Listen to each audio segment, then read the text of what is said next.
Thank you, Chair. And I was on this committee for about 4 years of my political life here on the Hill, and we studied foreign interference at length, and I'm very proud of the work that our government has done to prevent against foreign interference, and I think C-65 actually tries to do more in this area. But what really concerns me is that the Conservative Party of Canada knows full well that there was foreign interference in their leadership race. The current committee for parliamentarians that it was formed by our government, NSICOP, has members from the Conservative Party on it.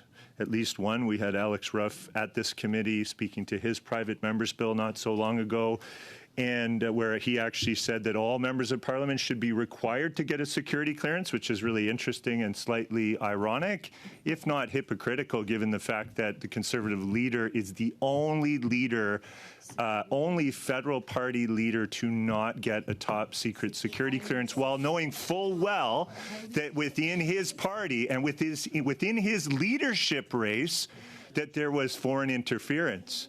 So the NSICOP report alleges that there was Indian government interference in the Conservative Party leadership race.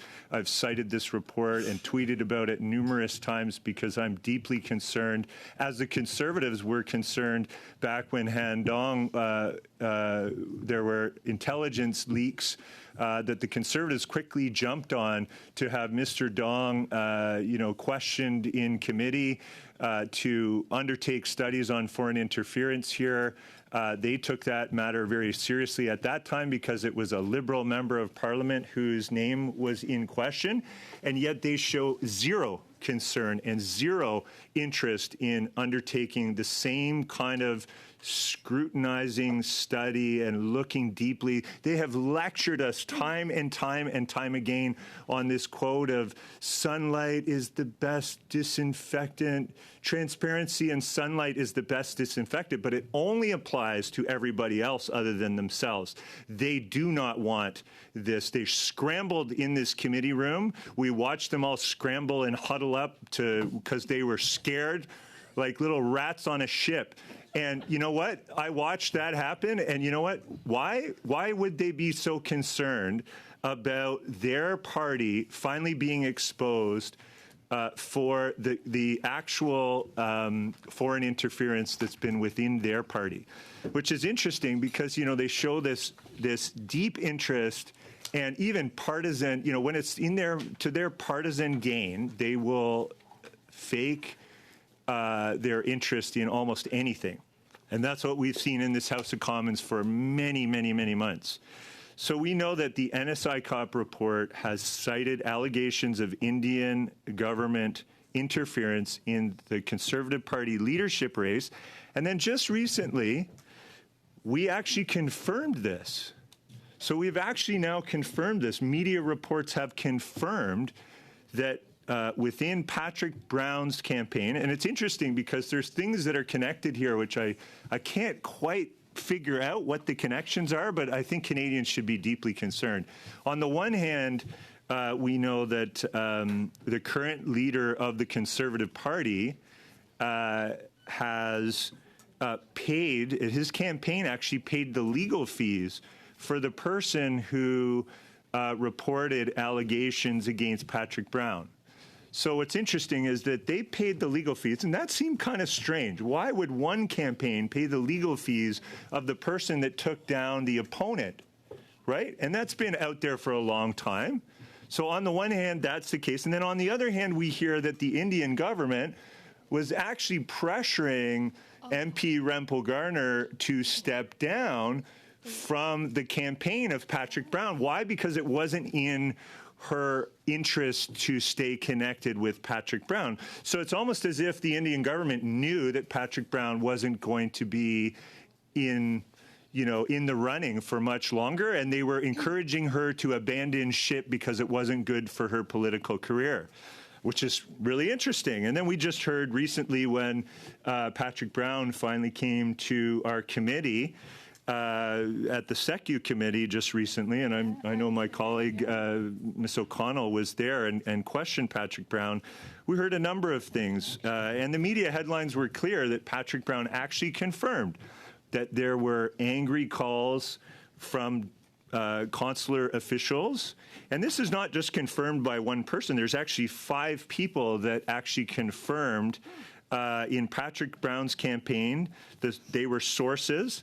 And they confirmed that there were pressure, that it was well known that there was pressure from the Indian government or Indian consular officials and the consular general for Ms. Rempel-Garner to basically abandon ship and remove herself from Patrick Brown's campaign, which is interesting because she actually did remove herself. She subsequently actually said, well, that she was going to or was considering to run in Alberta to replace Jason Kenney shortly after. And then funny enough, she decided not to do that, but never actually went back to Patrick Brown's campaign. Highly suspicious. That is highly suspicious, if you ask me. It's really piqued my interest, certainly, and I think all Canadians should be interested, just as they were interested before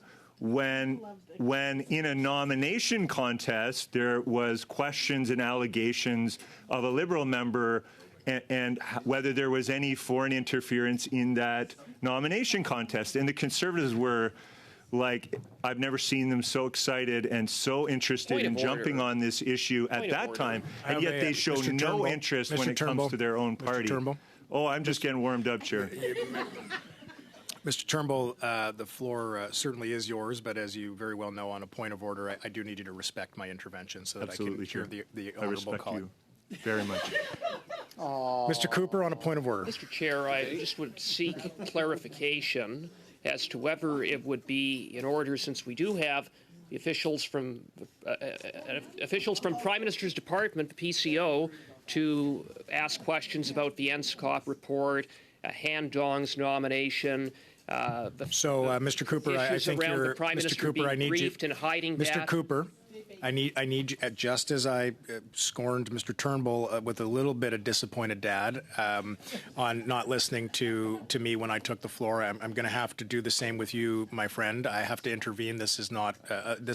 Asking, is that in order? You are wading into debate. I don't see anything out of order about what I've heard. Mr. Turnbull, the floor is yours. Thank you, Chair, and I respect your ruling once again. So I think what's also pertinent for Canadians to be aware of is that when Patrick Brown came for his recent committee appearance, he also indicated that the Poilievre leadership campaign had an incomprehensible, and that's kind of an interesting word that he used. He used the word, and I quote it, incomprehensible number of memberships. And I thought that was interesting, especially when some of their members had put out tweets of images of these vast numbers of membership forms that they were collecting. So I thought that was kind of interesting, too. And so, you know, when you start to sort of look at this picture holistically, you start to connect the dots here, and it's deeply concerning to me. And as I said, you know, we spent many months. I have 5 binders of material that are about as thick as could possibly fit in a binder on foreign interference. And I remember sitting through hundreds and hundreds of witnesses, and Mr. Cooper was there. I remember him adamantly going on and on about sunlight is the best disinfectant, which is interesting because, again, when it comes to the Conservative Party of Canada, is sunlight still the best disinfection? Okay, great. Well, that's wonderful. I say we study and call all the witnesses then, and I'm sure Mr. Cooper and his colleagues on the Conservative benches will support this motion, or amendment, I should say, to this motion. But I also wanted to talk to the fact that, you know, there's a difference here because when Han Dong's reputation was in question, and maybe I'll just remind everybody before we might run out of time that, you know, when you look at Han Dong's nomination contest, I would say that a leadership candidate like race is exponentially greater Not that any amount of foreign interference is acceptable in this country at all, and I'm not suggesting otherwise, but the severity of the impact, the gravity of the situation that Canadians should be deeply concerned about when it comes to the leadership race of the leader of the official opposition, that there was confirmed in an NSICOP report instances of foreign interference Turnbull. that have now been confirmed should be deeply Turnbull. considered.